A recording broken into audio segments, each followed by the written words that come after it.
Good morning, people. I am Sarah Fargo O'Brien and your host of the Healing Hour podcast. That's where we're at this morning. Feels like forever since I've been here, maybe because it has been a little while. The last show I did was on July 3rd, and then I have had a busy month. I can't believe here we are near the end of July, but I am back with my series this month about my specialty areas of practice for psychotherapy treatment. This is what I do most of the time. This is basically my full-time job. This has been my full-time job for like 16 years. And so I talk about a lot of other healing types of topics: trauma-informed leadership, trauma-informed care, mental health topics, relationships, things like that. All things that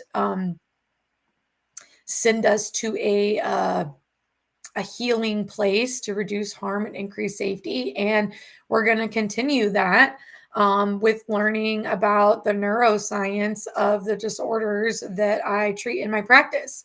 So on July 3rd, we talked about the neuroscience of anxiety. I hope you guys took a viewing of that, took a look. Really good information there. I think the neuroscience behind the disorders that I treat really explain both how they come about and what do we do about them. And so I'm hoping that you guys are going to get just as much from today's episode on the neuroscience of addiction. Next week, I will be talking about the neuroscience of trauma. So definitely tune in for that. Let's see who we have here with me this morning before I do my check-in and take my 3 deep breaths and then jump into the slide deck in today's content. Some of my hi, Leanna. Good morning from Duluth, Minnesota. As you all know, I'm over here outside of Richmond, Virginia. It's been a really lovely week here for us. Warm, but not as humid. Like, I think that's about to end. We're supposed to get hit with this like oppressive heat wave that I think is hitting like the whole country, but it's been really nice here. Has it been nice and cool in Minnesota? I hope it's been lovely for you. Who else do we have here? Andrew. Good morning, Andrew. I'm so glad to see you popping in. Yes, back today. I know it's been a couple of weeks. As usual, I start the show and then tend to forget right off the bat that I should say that the Healing Hour podcast is sponsored by Andrew Stout's Let's Be Diverse podcast. He has some great leaders and professionals on his podcast. Be sure to check that out. Let's see. I hope I'm pronouncing this right. Delia. If I'm not pronouncing your name right, please let me know or send the phonetics in the chat and I will repronounce. Delia. Good morning to you as well. I'm so glad you're excited about this topic. This is a lot, guys. Like, let me say, like, preparing for this topic meant reviewing lots of articles. And fun fact, it took me over 5 hours to create the slide deck, make a flow, pare it all down, put it in words that make sense. So it was actually a lot to get this going for you guys. It's basically a free training I'm here doing today. This is normally I would spend this amount of time on something I was getting paid for. So tell your friends to subscribe to my channel so that can happen. So it is going to be good. It's very research oriented and heavy. I do my best to explain complicated topics in a way that can be understood. I need that myself. I try my best to do that for others. If you have questions as I go through this today, please ask in the chat or ask me later in a DM or in some other way. I'm happy to try to explain further so that people really get this information. Delia has let me know I pronounced her name correctly. Thank you. I'm so glad. I'm happy to see you. Okay, let me do a little check-in. You guys know it's been a busy month for me. Last week, I was not here doing my show because I have that difficult quarterly doctor's appointment, and I always schedule a massage after that doctor's appointment for some self-care for me. So that was last Thursday. The Thursday before that, I was in my favorite city in the world, other than Richmond, Virginia. That is New York City. I love New York City. I have been to New York City, I don't know, 8 or 9 times. I had my bachelorette weekend about 10 years ago in New York City in Brooklyn. I love New York. I was happy to be there. I got to meet so many people that I work with for the first time, and that was awesome. I was there promoting the third anthology I co-authored, Stories of Friends and Family Lost. Got to see our loved ones' faces on a big video billboard in Times Square. That was great. I got to meet Trina Scoggins, the compiler of those anthologies, Nicole, our publisher, Sonia, who wrote it in one of the books, Kim, Parul. I got to meet a bunch of people that I have co-authored with. And the best was, and he's not here today, but he's normally in my show. Maybe he'll pop in later. The amazing Chasen Forehand and his beautiful wife, Jody. My spouse and I got to meet up with them in New York City and have dinner. And Chasen and I have been working together for, oh gosh, a while. I'm probably almost 2 years now. We've known each other virtually and working together virtually, and we got to meet in real life, and that was such a great experience. So I absolutely loved my time in New York. It was more of a fun trip than a work trip, but we're calling it a work trip, even though not much work happened. I got to socialize with work people. We'll call that a work trip. So that is where I have been this month. This week has been a heavy week. Tuesday of this week was the 19th anniversary of my brother's death. This is what I wrote about in the Stories of Friends and Family Lost book. My brother was tragically killed in the Iraq War in 2006. It is hard for me to believe. It has been 19 years of living my life without him. And so in general, July is like a lot for me. This week in general has been extremely heavy and draining. Of course, you guys know my professional life means I have to be a therapist, despite how I feel or what's going on in my life. So it's been sort of actually extra draining this week to just exist and live, to be honest, and to do like the normal things. So if you're in that space, you're in good company. I'm maybe slightly coming out of the fog. I tend to start to feel a little better after the 22nd of July has passed. And that's where I'm at today. So I've really done like a deep dive into planning for my podcast, because when I am neck deep in research and thinking and organizing, I am less in my emotions. Yes, it is a distraction and an avoidance, as well as a coping. Sometimes I can only take these emotions in small bits. So I have to find something else to do with my brain. Hence why we're getting some really good information on neuroscience and certain disorders. Okay. Oh, thank you so much, Delia, sending me a nice message here. God bless you and your family in this loss. Thank you for your loving strength and your transparency. What a beautiful message. That's going to make me cry right here on the stage, right? As we say, thank you so much. That means so much to me, even though I don't know you and I've never met you. And words like that, like really resonate with me, and I like hold them in. I don't hear things like that super often. I appreciate you saying that, Delia. So with that, if you want to take 3 deep breaths with me to sort of ground myself in my space and what I'm doing this morning, if you want to get grounded where you are, feeling more relaxed or clear your brain out, excuse me, take 3 deep breaths with me. In through your nose, out through your mouth. Number 1, here we go.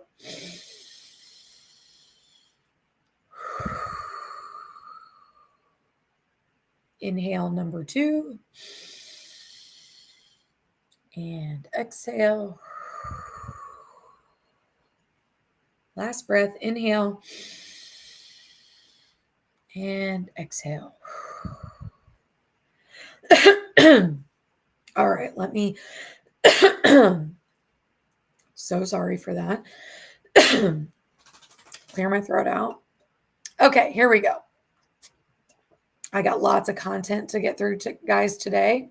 Look at you guys with the nice messages. Andrew says, "You're so strong, Sarah. I appreciate your grace and grit." Thank you, Andrew. I appreciate that. Grit is a great word. My best friend gave me this little plaque several years ago that says grit and has a little definition for it. And she always calls me a fighter. So that's what I feel about that. Thanks so much, Andrew. Okay, got a lot of content today, guys. I hope this is going to make sense. Ask your questions if I don't have time to stop and answer them now, although I'll do my best. I will catch you in a DM or in the comment section of the LinkedIn post for this show today and get you back. So we are talking about neuroscience and addiction. What do we know about it? More than 100,000 people in the US died of an overdose in 2022. That is not that long ago. That is a lot of people. In the past few decades, thankfully, neuroimaging has allowed us to better understand the neurobiology of addiction. And the reason that we study the neurobiology of addiction is to better treat addiction. I think we can diagnose and spot and assess for addiction fairly easily. Treatments can always be improved, right? Like the more we learn, the better we get. So we're going to be talking about the problem of addiction and the neurobiology of it. We're going to talk specifically about brain parts, neurotransmitters involved, and the 3 stages of addiction progression for the brain. So this is going to be different than any of what you guys know about addiction and the stages of change. That's not what we're talking about. We're talking about the stages of progression of addiction in the brain, what happens neurophysiologically. We're going to talk about other factors that play a role in addiction, like genetics and environment. And we're also going to be talking about treatment interventions and options that are helpful in reducing use and preventing relapse. So, introduction to addiction, the problem. What is the problem? What is the issue? Well, addiction is the most severe form of a substance use disorder. It is a chronic brain disorder molded by strong biosocial factors that have devastating consequences to individuals and society. The chronically relapsing nature of addiction is the core problem. This is the main issue, is that it is a chronic lifelong condition that you have to manage. We cannot get rid of addiction. And there are few treatment options available in the abstinence maintenance phase. So this is maintaining abstinence from a substance. So this is not initially getting clean or sober. This is after you've been clean or sober for a long time. We don't have a lot of options for that stage of this chronic illness.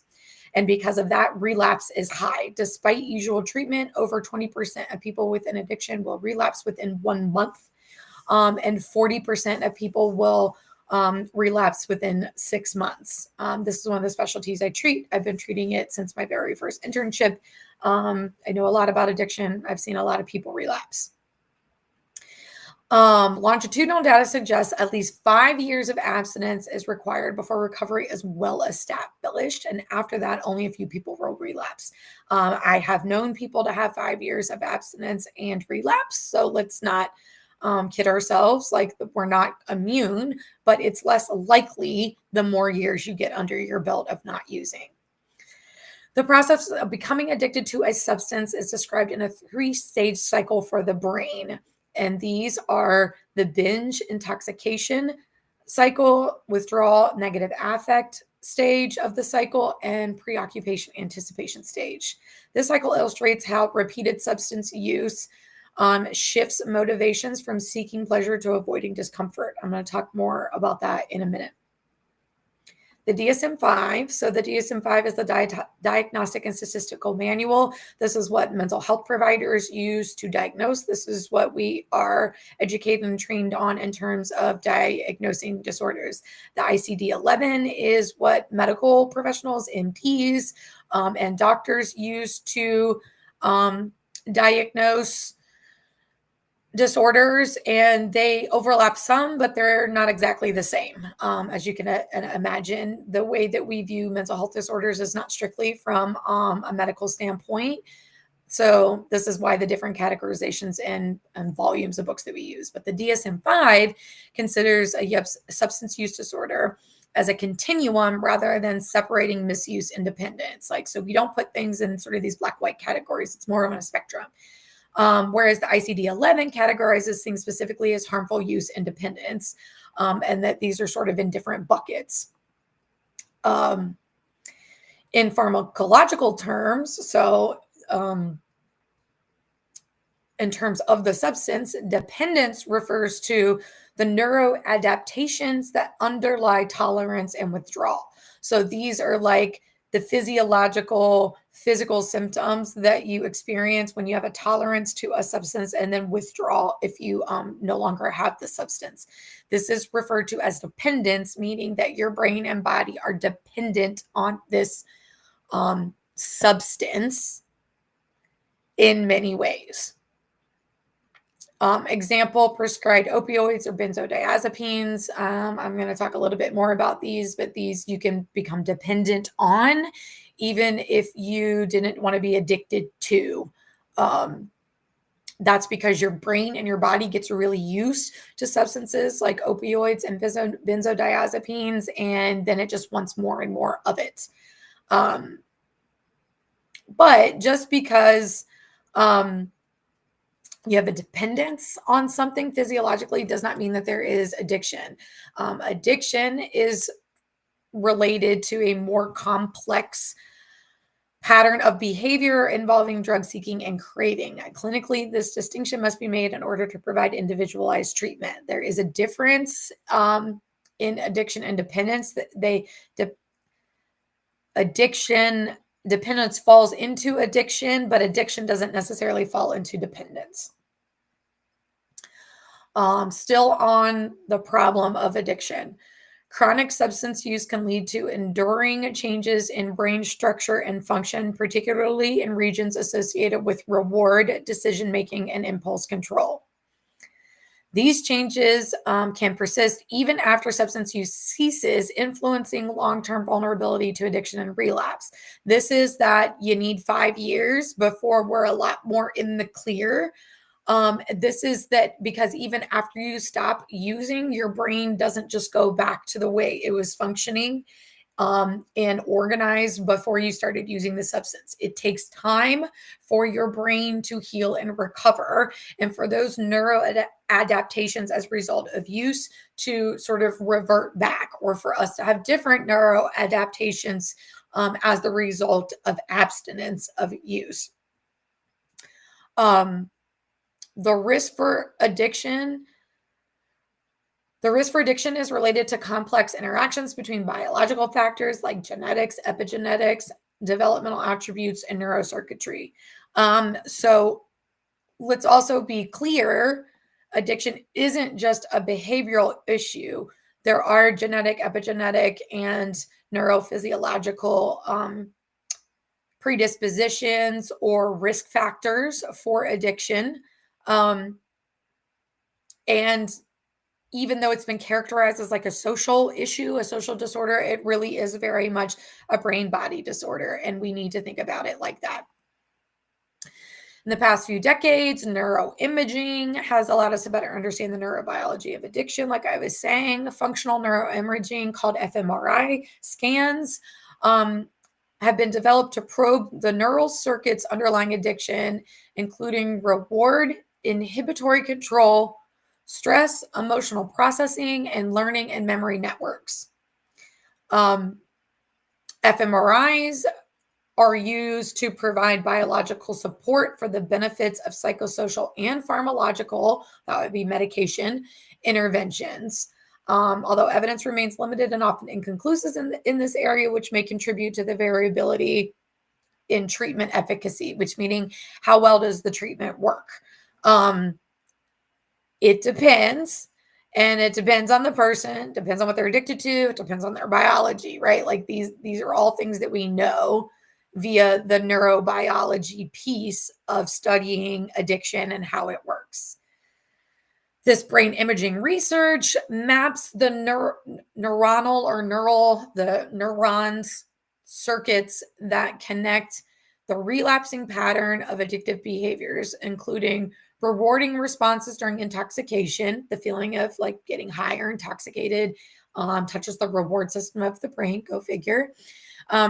Conditioning to the drug and its cues, and a negative mood and increased stress reactivity during drug withdrawal, like when you do not have it or are not using it. And thirdly, drug craving during exposure to cues or stressors. So this is like thinking and wanting the drug when your stress response gets activated.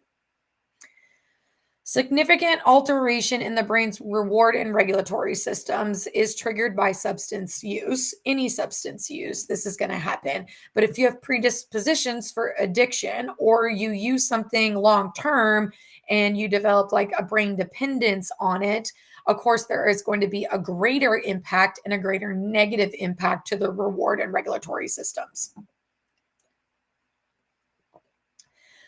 The substance that you're using mimics or amplifies the action of neurotransmitters, things like dopamine and serotonin, producing an enhanced reward sensation and heightened feelings of pleasure and reward. This is what comes with intoxication or getting high or drunk or whatever you want to call it, right? There's an enhanced reward. We feel extra awesome, right? Extra pleasure with that.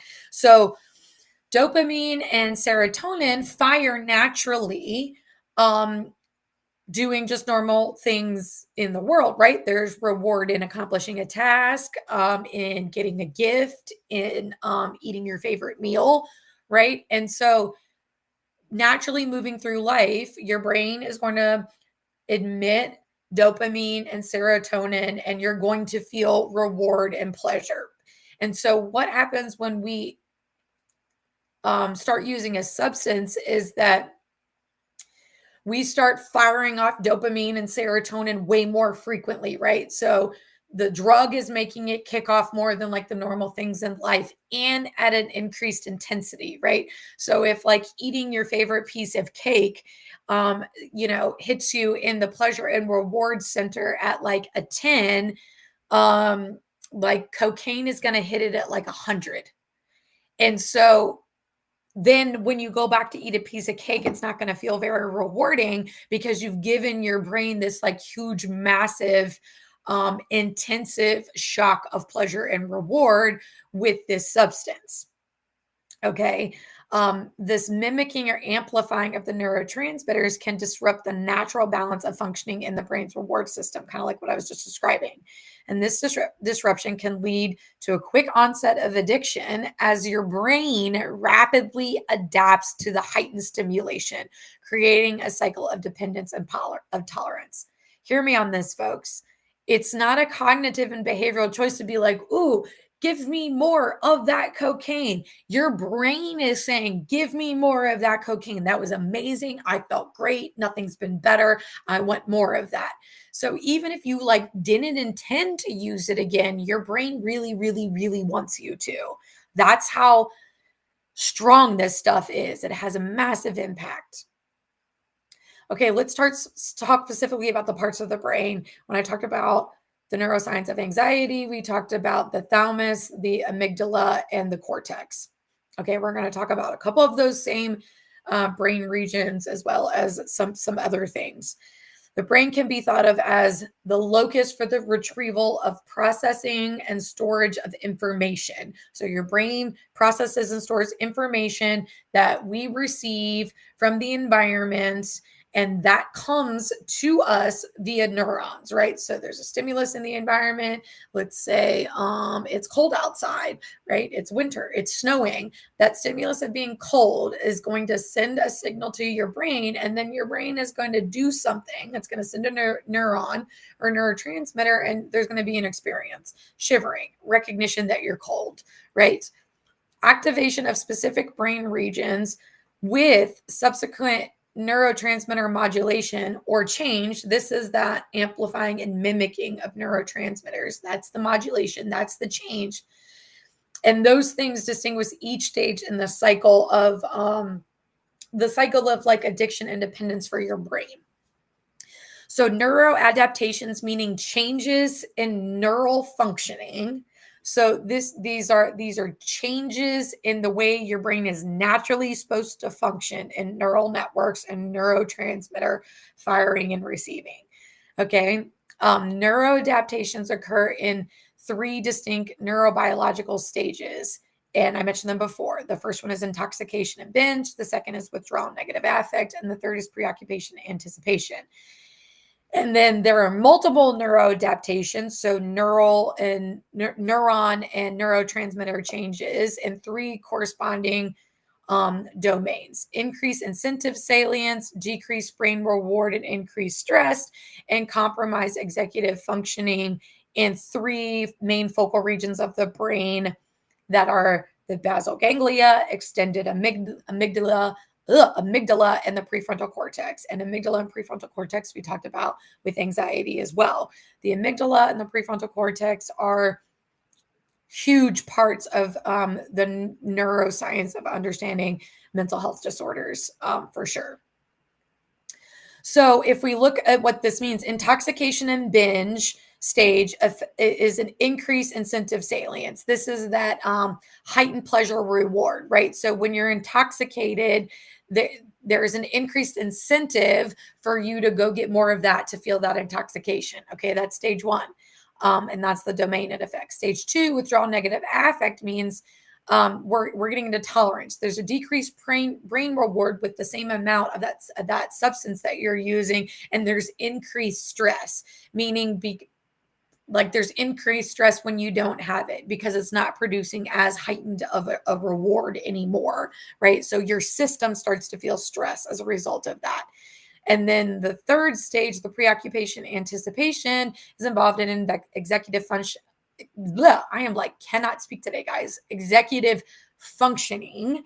And this is like all the prefrontal cortex things. This is the highest level of functioning for humans. This is where we think about stuff. This is where we make plans. This is where we can premeditate things. So that is what's impacted by the time we've reached like addiction. I hope this is making sense, guys. We're going to go into it a little bit more. So stage 1 of addiction for the brain is called intoxication, and it affects the basal ganglia. So what's called the endogenous opioid system regulates the dopamine system and is responsible in assigning hedonic, which is pleasurable values, to rewards, and it's responsible in integrating reward-related information to guide decision-making and execution of goal-directed behaviors, right? And so if you get reward for accomplishing a task, you're going to start thinking and planning in your brain ways to accomplish that task again, to receive that reward again, or to reach that goal again, because your brain likes the way it feels. So you don't need to know so much about the endogenous opioid system, but just know that it regulates dopamine and it's responsible for assigning pleasurable value to the rewards for your brain, as well as guiding like future thinking and decision making so that we can experience that pleasurable thing again, and guide our behaviors, right? Goal-directed behaviors in a specific way so that we can experience that pleasure again. When you're intoxicated or using a substance, the reward circuit's capacity to respond to reward and motivate actions that are not drug-related is decreased. This is that salience piece, right? Like that's a 10 for eating the cake that you like and 100 for using cocaine. Okay, so this is where your motivation to eat cake decreases and your motivation to use cocaine increases, because the intensity and amount of pleasure that your brain receives from cocaine is multiple fold over the normal things that would kick this up for us. Okay, so that's the actions motivated that are not drug related are decreased. Also, when you're intoxicated, the sensitivity of emotional circuits to stress is enhanced, meaning your sensitivity, your body and brain sensitivity to stress is increased, meaning the things that can make you stressed or your body and your system stressed easily activated, right? Like this is where something that wouldn't have bothered you before, we are very irritable and we don't have patience for, that kind of thing. And our capacity to self-regulate that increased stress or emotional dysregulation is impaired. And the reward system in the striatum, that's the area of the brain, is key during binge intoxication, right? So the reward system is firing in this first stage for the brain of intoxication. This is like the first several times you use a substance, okay? The first time you use alcohol, the first time you use anything, right? Like this is what it's doing. The result then is a compulsive drug seeking and drug taking behavior despite severe harms and an inability to control the strong urges to consume the drug, even when there's a strong desire to quit. This is like when somebody's using and they're high on life and like maybe they can see the harm, maybe they've already experienced harm, and they maybe even want to quit because they can see the harm, but they can't because the brain is hooked on it. This is what happens. This is when even when you have the best intentions to not use or stop using a substance, you are up against something more powerful than your will. And your brain is more powerful than your willpower. And it just controls everything. And so what we have to know is like what happens in the brain and then how do we address things in the brain to see the change that we want to see. Okay, still in stage 1, intoxication. Drug use results in impairments in reward processing, and hijacking the reward circuitry such that motivation to procure drugs overpowers the drive for non-drug related goals. Like I was talking about, that's cake, achieving something. Anything else that would send our brain into pleasure and reward kind of just fall by the wayside. That part of your brain is completely hijacked by the drug and it only wants the drug. It doesn't want anything else.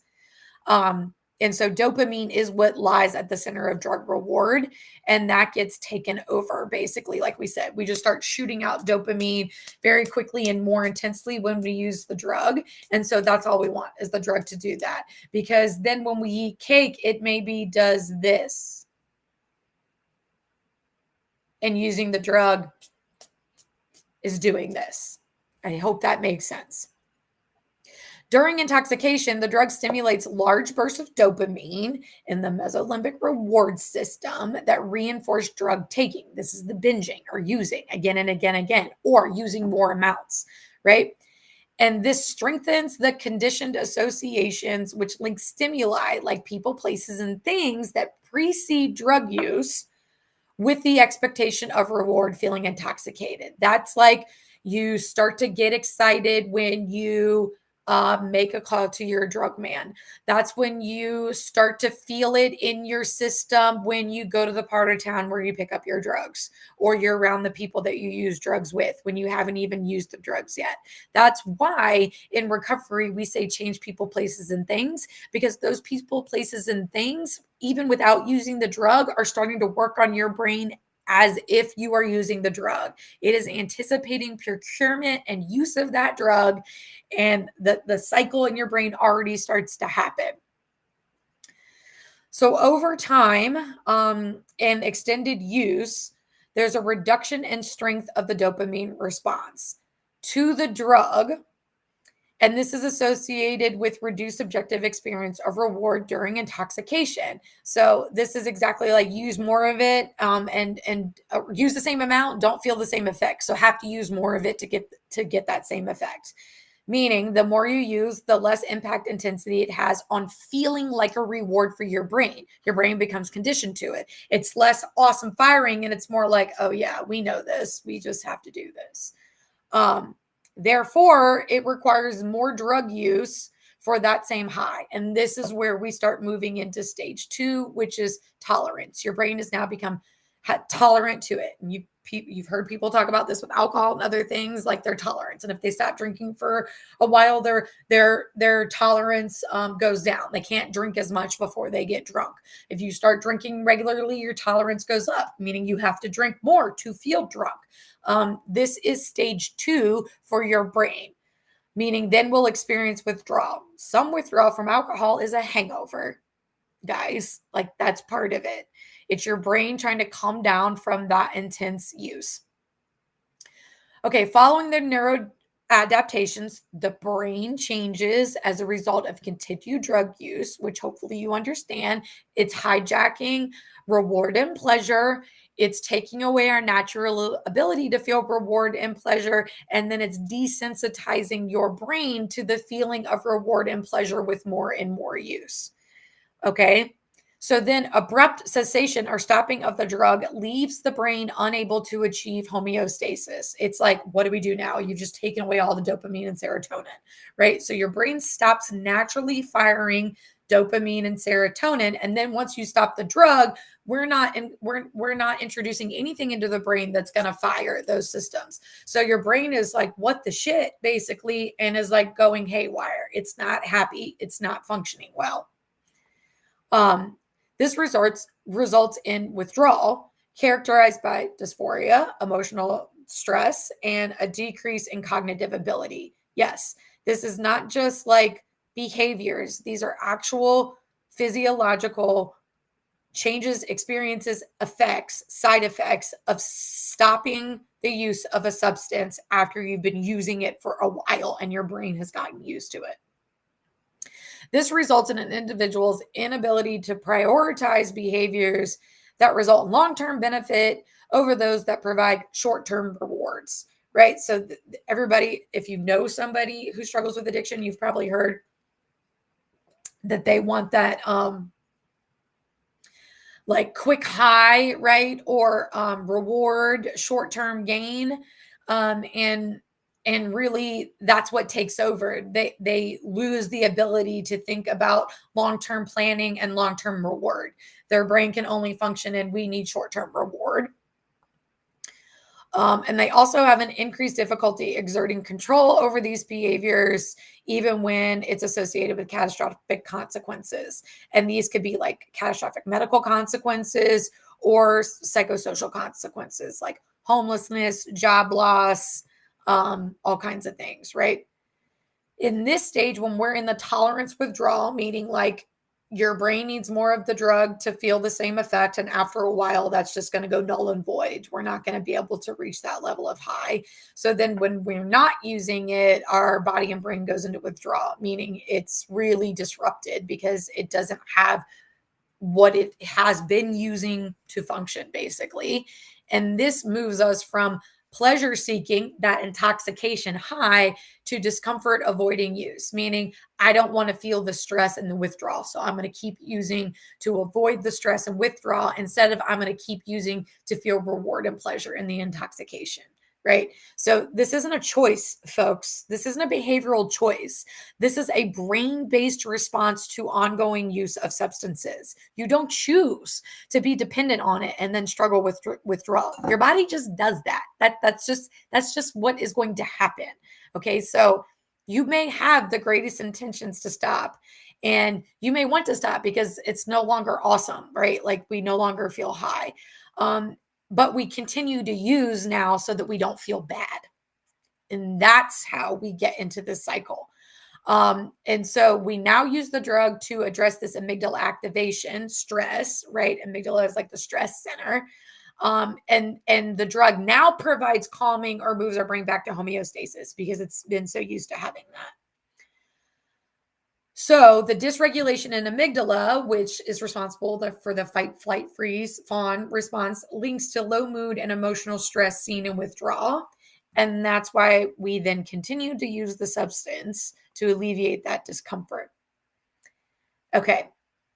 This is why, so behaviorally, this is why withdrawal often perpetuates drug use or leads to relapse as a person attempts to overcome its negative effects, which can include significant physiological withdrawal symptoms and emotional symptoms. And The way that I say it to clients I work with is like, you're going to feel worse before you feel better. Some common alcohol withdrawal symptoms are tremors, sweating, nausea, and seizures. Some common opiate withdrawal symptoms are muscle aches, lacrimation, sweating, diarrhea. Common stimulant withdrawal symptoms are depression, negative outlook, lack of motivation. Fun fact, not so fun fact, folks. This is serious. This is real. This is fact. The only two illicit substances that can kill you in the withdrawal are alcohol and benzos. Not methamphetamine, not cocaine, not crack. Alcohol, not opiates. Alcohol and benzos are the things that can kill you in withdrawal. Withdrawal from others will feel like hell, but they can't actually cause you to die. And that's because what happens internally when you come off alcohol and benzos, including seizures and some other things, can lead to death. And so it's also really unsafe if you are addicted to alcohol or benzos just to stop cold turkey. You likely need a medical intervention for that. Hi, April. Happy to see you. Glad you are joining us, learning lots about addiction. Okay, so let that sink in, guys. The only two things that can kill you in withdrawal are alcohol and benzos. This is why I cannot stand arguments for alcohol or whatever. It is so bad for you, and so much so that if you stop using it when you've been using a great amount, the stopping it can kill you. Okay, moving on to stage 3 for the brain. In the early stages of drug misuse, there's positive reinforcement. The positive reinforcement of drug consumption matches impulsivity drives to seek and consume the drug. This is the intoxication, right? Like, of course you want to go get it. It's making you feel good. This involves brain functions, but not so much conscious thought. After first use, that kicks off the brain changes, also known as the neuron adaptations, right? The neuroadaptations. So it is a brain function. Yeah. April says she never knew that. Very interesting about the withdrawal is what I'm guessing. And I'm like, yeah, most people don't know that. And I learned that probably in my very first job when I was working with substance use clients. And that's why alcohol addiction is serious. Alcohol addiction can kill you. Alcohol withdrawal can kill you. And people are very flippant about alcohol, and it's very dangerous. I'm glad you learned something. I hope everybody lets that sink in. Okay, so like I was saying, right, positive reinforcement and then impulsivity to grab the substance matches because you're getting something good from it, but you're not consciously thinking about it in the prefrontal cortex. It's just a brain function that's happening. Once the transition to substance tolerance occurs, drug use becomes more compulsive, and negative reinforcement, that avoiding discomfort instead of trying to feel intoxicated, becomes the driver of drug seeking and drug using. This then leads to thoughts about use, premeditation about use on purpose to reduce suffering despite consequences, right? This means I am purposely thinking about when and how in the future I can procure this drug and use it so that I reduce my suffering, even though it's going to produce other consequences that likely have suffering. It's going to end this immediate one that I'm having. So when we reach this stage, the prefrontal cortex is affected by addiction. And this is the area that's responsible for inhibitory control, meaning stopping us from doing things that are dangerous because we've thought about it. That's executive functioning and moral reasoning, decision making. And the prefrontal cortex is a key modulator of reward processing, meaning it helps us interpret that reward, right? This is higher level thinking. Impairments in this region manifest as impulsivity, compulsivity, and contribute to the preoccupation anticipation phase, right? So this is impulsive, compulsive use. This is obsessive thinking about the drug, procuring the drug, how we're going to get it. And that starts to take over. I hope you guys are hearing that these are all adaptations in the brain and brain functions as we move through more and more use. Okay. None of this is a conscious choice, even though when we get to prefrontal cortex, we are now obsessively thinking about it. We are now obsessively thinking about it because of all the other brain changes that happened first with extended and prolonged use.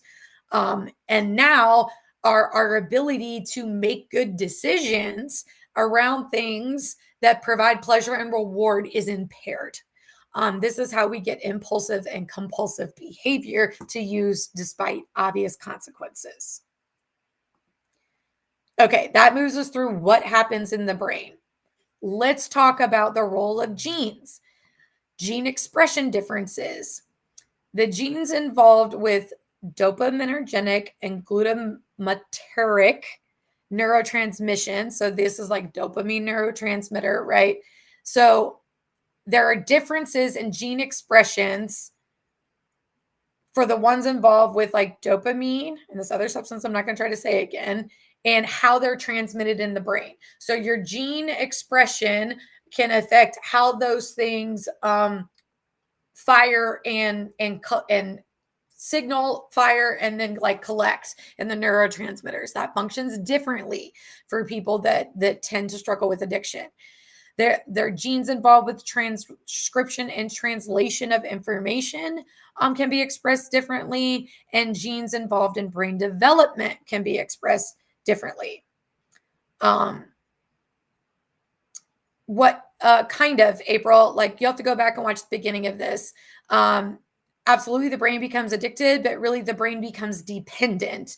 And because the brain is dependent, it moves us into the complex pattern of behavior of addiction. Addiction is considered separate than dependence, although dependence is usually involved in addiction.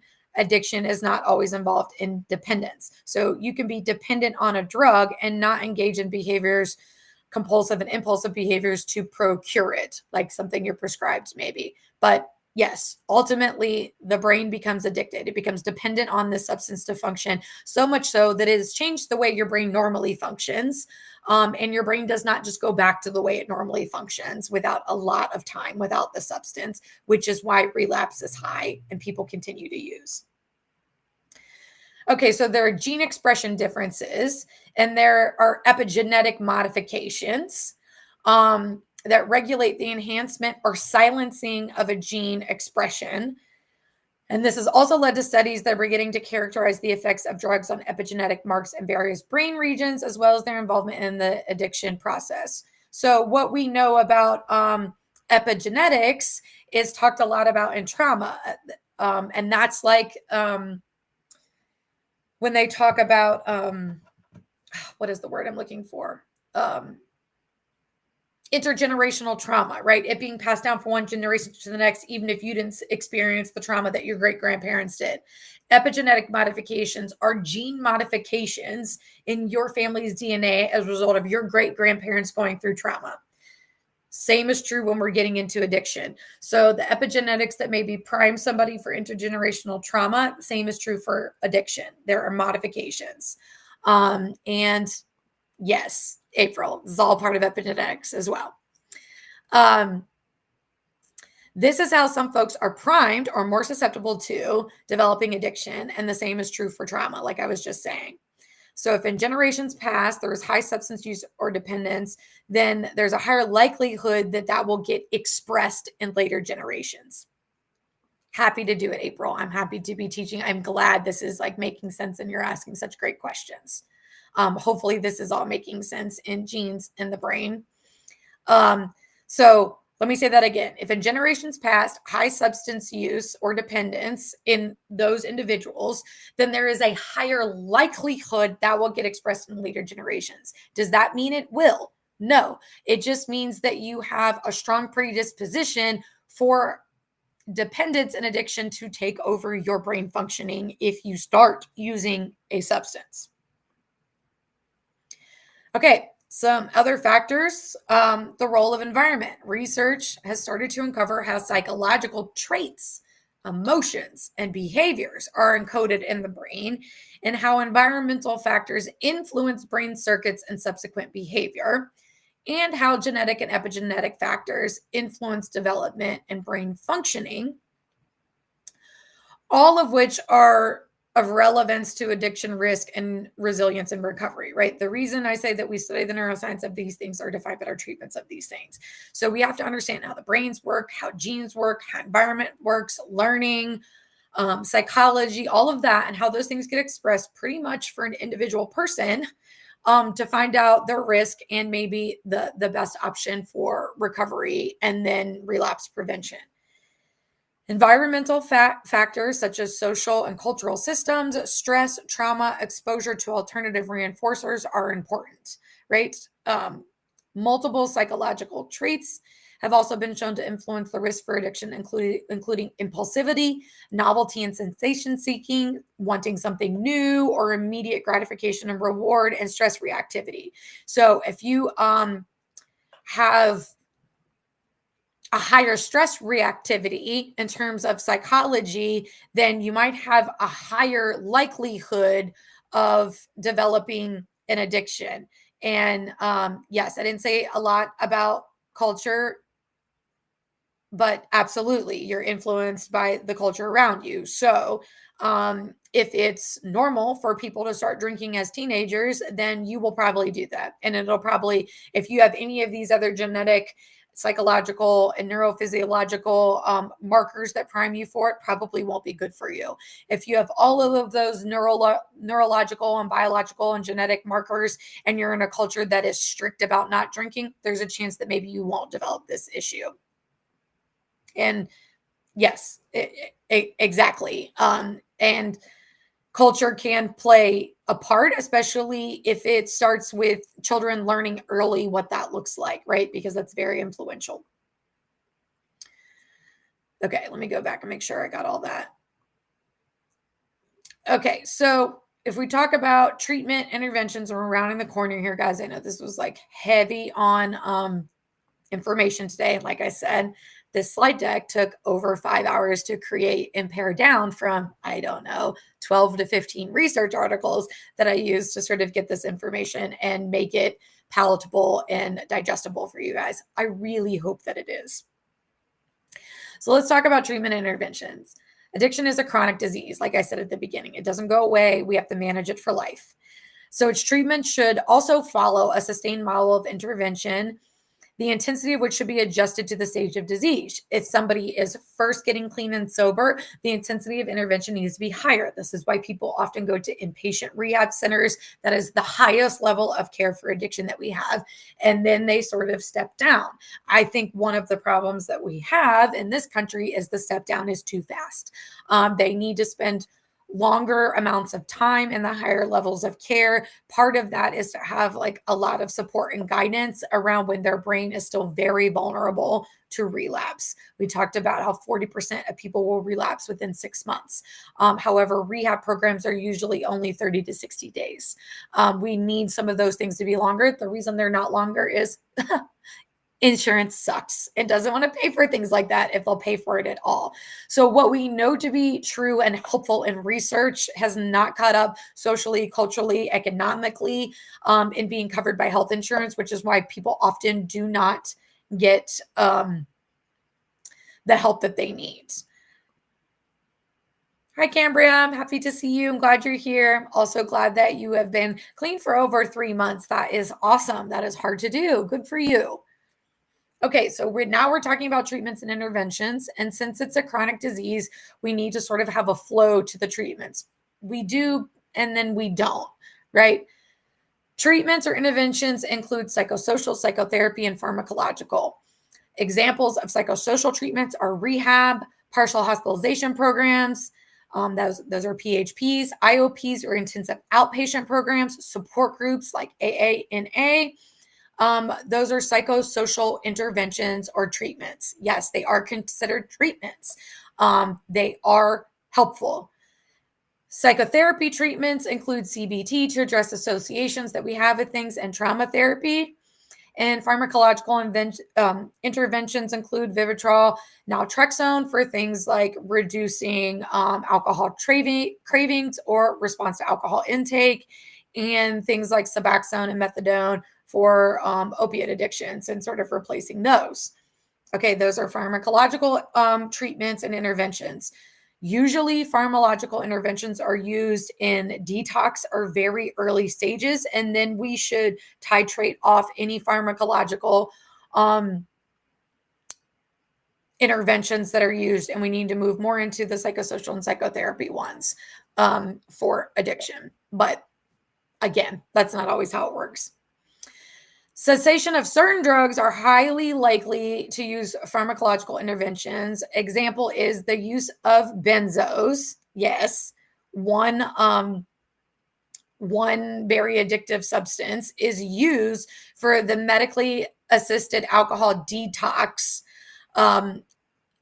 system, right? Or for medically detoxing from alcohol. Benzos are used to medically detox from alcohol, and partly so that we don't run into the risk of dying from alcohol withdrawal or detox. This reduces the symptoms of withdrawal and prevents complications of seizures.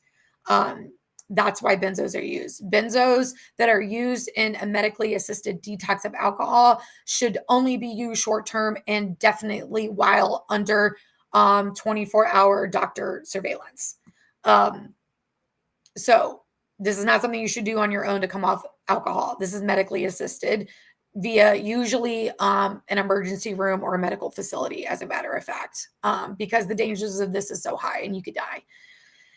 Another example is the management of opioid dependence with opiate substitution therapy, and that would be like Suboxone and Methadone. Okay. And again, those should be used in the beginning stages and sort of like titrate down off to sort of get your brain used to coming off of it.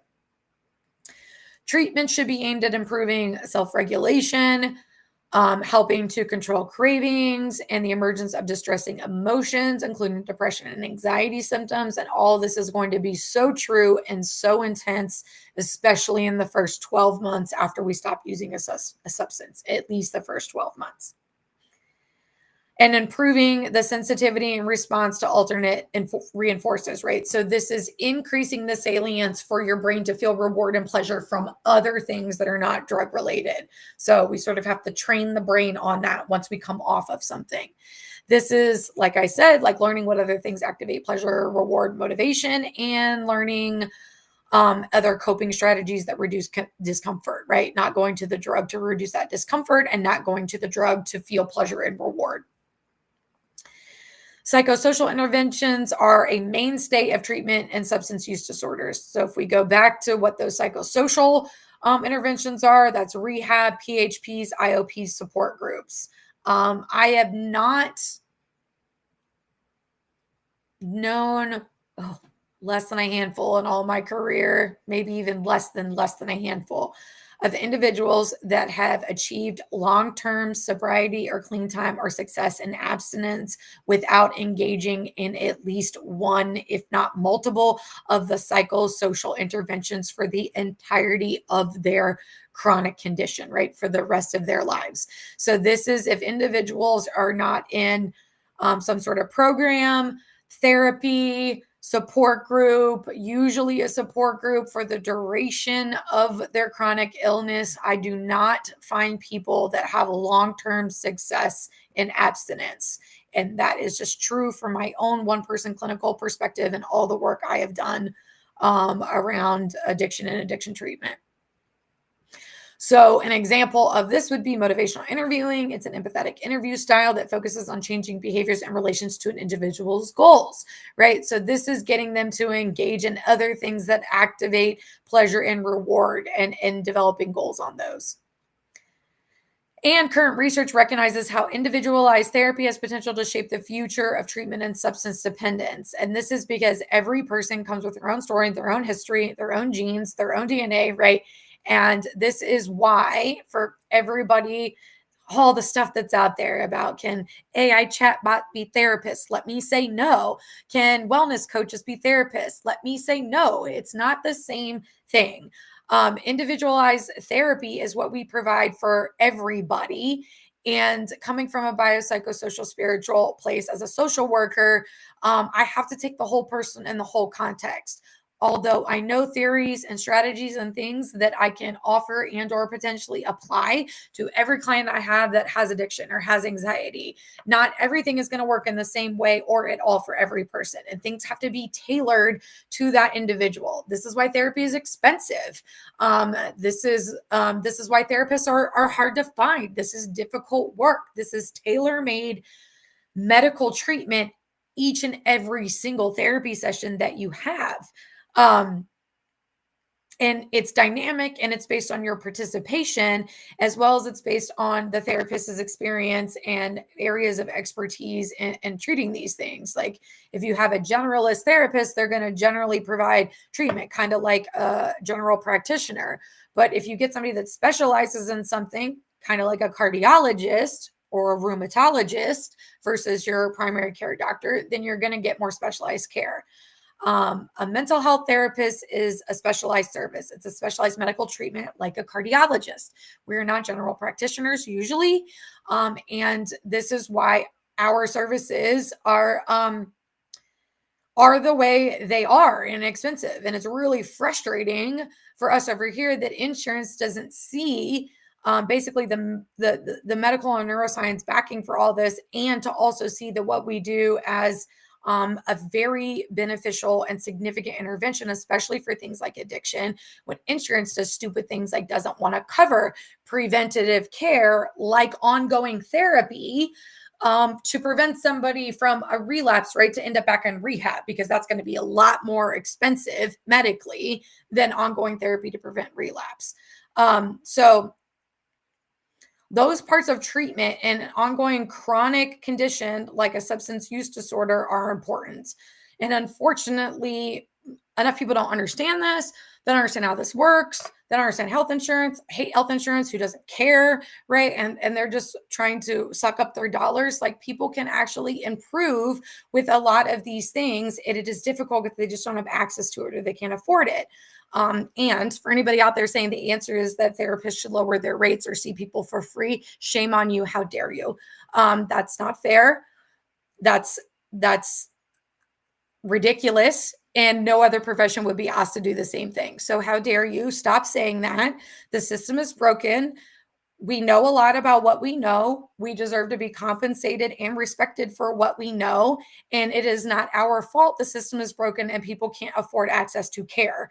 That is frustrating for me. I myself am a person who cannot always afford access to care because what I make as a mental health provider is not very much because the field is not respected, right? This is how this goes around. So I get it. And I can't change the system any more than the next person. And it is ridiculous to ask me to basically take money out of my own pocket to serve somebody else in their wellness and have that negatively impact my own ability to provide to get access to my own care or to pay for my own bills or to compensate any for emotional capacity and bandwidth it takes to provide therapy on an ongoing basis for 16 plus years for adults with anxiety, addiction, or trauma issues, right? I love the work I do and it's draining at the same time. This is how we get a dialectic. And I love that people can use insurance more for mental health and addiction issues. And at the same time, I'm frustrated that it's not enough and insurance still sucks. And so both of those dialectics and truths can be true at the same time. While there is a place for supportive services and technologies like AI and like wellness coaches, those are supportive services for mental health. They can definitely be helpful. Wellness coaching can be extremely helpful if you are stable in your mental health. If you have a specific wellness goal, like to improve, all kinds of things, but are specific and not related to your overall mental health. That requires mental health treatment. It's not the same thing. It can be supplemented to your mental health treatment or your pharmacological treatment, help you achieving a specific goal or learning about something specifically. The same is true with Assistive technology like AI. No, a chatbot is not your therapist, but can there be benefits to use of AI for mental health support? Yes. It need not replace the actual treatment, though. And that is an important piece. And I will get on my soapbox about that all damn day, folks. Um, if you want to know more, want to talk more, feel free to outreach me. Let me say something about pharmacological interventions, right? This is the using of substances or a substance, prescribed substance, to manage a substance addiction. Pharmacological treatment should be seen as adjunctive to or in addition to psychosocial and therapy for most substance use disorders. They shouldn't be used alone, like you shouldn't be using Suboxone and not be in an IOP program, for sure. Maybe a PHP program, right? You should not be using naltrexone and not be in therapy. Like these things sort of need to go together. They're not meant to be used on their own. They're not effective on their own, to be honest with you.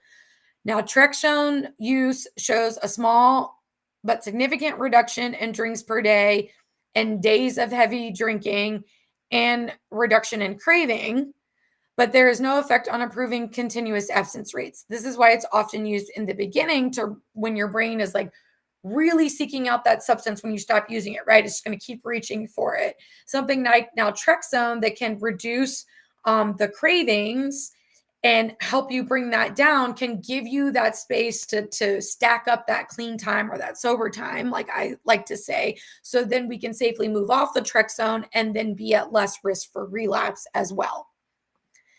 Naltrexone has also been seen to benefit dependent drinkers who want to remain abstinent but lapse or relapse, and for beneficial for those who are non-dependent heavy drinkers who want to reduce their consumption, aka a harm reduction method. So,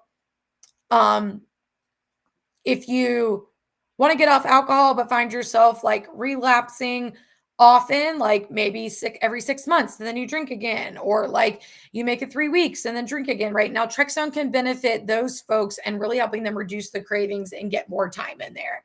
And that's if you have a dependence on alcohol. And if you're not dependent on it, but you drink often, which for me is a little bit hard to understand, but you could use it to just sort of reduce that, like to not drink as much, to cut down, to not drink during the week.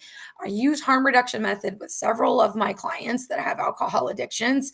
And honestly, abstinence is not working for them, is not possible for them, is impossible for them. And so harm reduction is the safest thing that we can do. It seems hard for some folks to abstain totally. And so then we want to reduce the harm as much as possible. Opiate substitution therapy like Suboxone is not recommended for long-term use, or methadone. Methadone was used for years and years and years before they came out with Suboxone. I think they use Suboxone more often now, but you might be familiar with methadone. Instead, this should also be used adjunctive therapy until you've got enough abstinence time for your brain to heal and recover, and then taper the use and move to long-term recovery relapse prevention interventions. Essentially, the same is true with Vivitrol and naltrexone for alcohol recovery. It should, like I was saying, more short-term use until improvements are evidenced through psychosocial interventions and passing of time for the brain to heal. And so the person learns regulation and coping strategies, right? Psychosocial treatments must be utilized to see progress and lasting change, guys. This is what I said. I've never seen anybody have lasting success in abstinence and recovery without psychosocial treatments and interventions. Learning to regulate emotions, cope with distress, manage life stressors, and recognize relapse cues early, as well as access to supportive people like in support groups, are huge predictors of success for this chronic lifelong condition. So if you white knuckle this and try to go at this alone, you're going to be less successful than if you get yourself a community of people that understand. All in all, let's wrap this up. Viewing addiction as a problem involving single brain regions greatly oversimplifies what is known to involve a complex interaction of multiple brain circuits, which hopefully you got today. Even if I didn't explain them well, you understood that there are lots of things involved in the brain when it comes to addiction. Substance dependence is multifactorial and extremely complex. It's not just one thing. It's not just culture. It's not just environment. It's not that this is just a shitty person who wants to use drugs. It's not that this is just a selfish person who wants to use drugs. There are many, many factors and complex things in the brain, body, and socioculturally that impact addiction and ongoing use. Environmental, genetic, social, physical factors all play a role in a person's susceptibility to addiction and their treatment needs and their success in treatment. fMRIs have played a key role in delineating the neurobiology of addiction in humans. fMRI brain scans of what allow us to see these different brain areas and the things that we're talking about and how they interact to lead to addiction, to lead to dependence. However, abstinence rates remain low and relapse rates remain high for all substance dependence, with a lack of specific evidence-based relapse prevention options known and available to us. And that means more research is needed about successful interventions in the relapse prevention stage. What we have found to be most successful is the psychosocial interventions and having a support group, but that's not necessarily going to keep somebody out of the deep end. We do need to learn more ways to address the chronic nature of this disorder, this illness, and then the latter stages of that. After somebody's had 5, 10, 15, 20 years clean and sober, what does that look like? This is a chronic illness that does not go away, that we always have to manage. But what do we do in the later stages? More research to be done. How can I help you with understanding and reducing addiction? Well, there are some freebies on my website, Natural Remedies for Anxiety. So this is learning some other coping strategies for some of that stress and distress. And mindfulness exercises ebook that is free on my website. This will help you be more present in the present moment. This is helpful for things like that premeditation and preoccupation or obsessive thinking about use. Go grab those for free under the free resources section on my website at www.sarahobrienlcsw.com. You can also go further into your prefrontal cortex and thought processing and grab the Dealing with Negative Thinking workbook. That is a digital download, folks. Goes straight to your inbox after you fill out the order form and pay $19. That is it. And you are on your way to changing that thinking. Also, reconnecting with your inner knowing or your intuition. This is learning how to listen to body cues, getting back to what some of those are, understanding yourself better, reconnecting with all those parts of yourself. That workbook is only $9. It's also a digital download. You don't have to interact with me to get these guys. You can just go fill out the order forms and there you go. Yes, I'm a psychotherapist first and foremost, and I do offer coaching services. This could be in skill development. This could be in education and understanding. Coaching is not the same as psychotherapy. Feel free to read the blog article that I wrote about the differences between counseling, coaching, and consulting. I offer all three services, but they are very distinct services and they do not overlap. So I also do consulting services. If you need me to speak, train, come on your podcast or talk to this hospital floor or that team about addiction, signs of addiction, reducing addiction, and or how to help a coworker or colleague if you fear or suspect addiction, you can contact me for that. Like I said earlier this month, I did a show on neuroscience of anxiety, really good, almost definitely easier to understand anxiety from a neuroscience perspective rather than addiction. Trauma is going to be maybe even more complicated than addiction. There's a lot of brain and body-based things that go into these disorders, but we are going to tackle that next week. Who am I? I'm a licensed psychotherapist, specifically a licensed clinical social worker, licensed in Virginia and Maryland. If you are located in Virginia or Maryland, I can be your therapist. I do have a couple of openings for new psychotherapy clients, so reach out to me. I'm also a trauma-informed leadership strategist and a trauma-informed coach and consultant. And that takes me into other roles in writing and doing things with some folks from a wellness perspective that is not actually psychotherapy treatment, but good for us to be taking care of ourselves. Thank you, Cambria. I appreciate you saying this. You are a wonderful gift to this world, sending love. I appreciate that. I feel your love. Yes, please check out my page, Cambria. And yes, pick up my workbooks. A lot of that stuff you will love, especially if you're in IOP right now. Some of those would be really helpful to augment like what you're doing, sort of extra for you to sort of do in your own time. Maybe to make permanent the stuff that you're learning in IOP, to sort of see some of it in a different light. So go check those things out. You can scan this QR code to go to my merch shop. I create fun little goodies with all my own original designs. Of course, affirmation and self-love theme, since self-compassion is the way to healing within ourselves. It's the way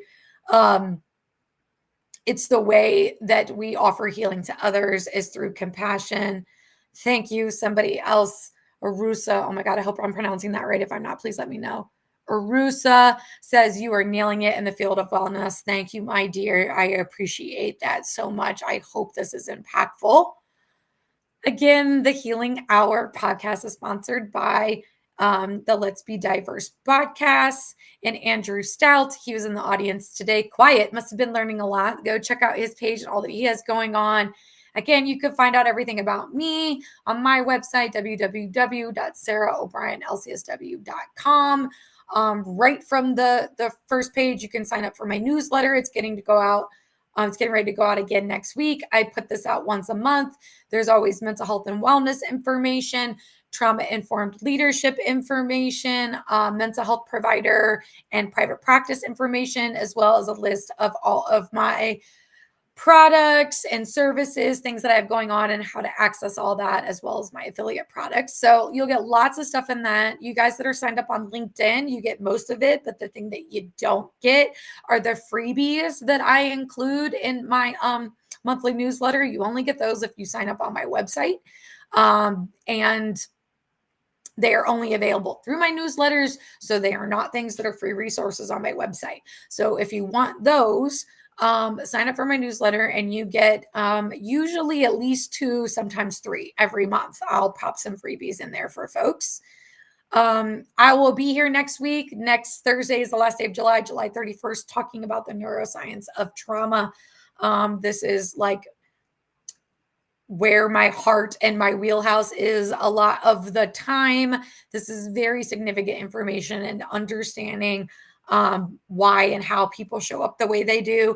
I hope in learning about the neuroscience of addiction, you understand why and how those that are addicted to substances show up and behave the ways that they do. And my hope with this information is that it leads to more healing, so that we have less judgment and more understanding. So I hope this leads to understanding about the difficult behaviors that somebody in active addiction or early recovery are engaging in, and that we can extend more compassion to those folks because they need it. They are struggling with something, even though they are difficult to be around or they have difficult behaviors. So again, my hope with this podcast is always that it's going to lead to more healing, and it's going to extend out either to you and other people in your world and your network. Take care of yourself. Remember that you matter. You are worthy. I appreciate everybody that was here and chiming in, giving your comments and showing up. It means so much to me. I'm just a little nobody here in Virginia. So anybody that watches this podcast, thank you. I appreciate you. And I hope you've learned something. I look forward to seeing you guys again next week. And I shouldn't be out again for a while. So we should be back in our normal flow of every week catching me and my 85-year-old trucker voice on the Healing Hour podcast. Happy Thursday. Take care of yourselves first and always. I'll see you next week, guys.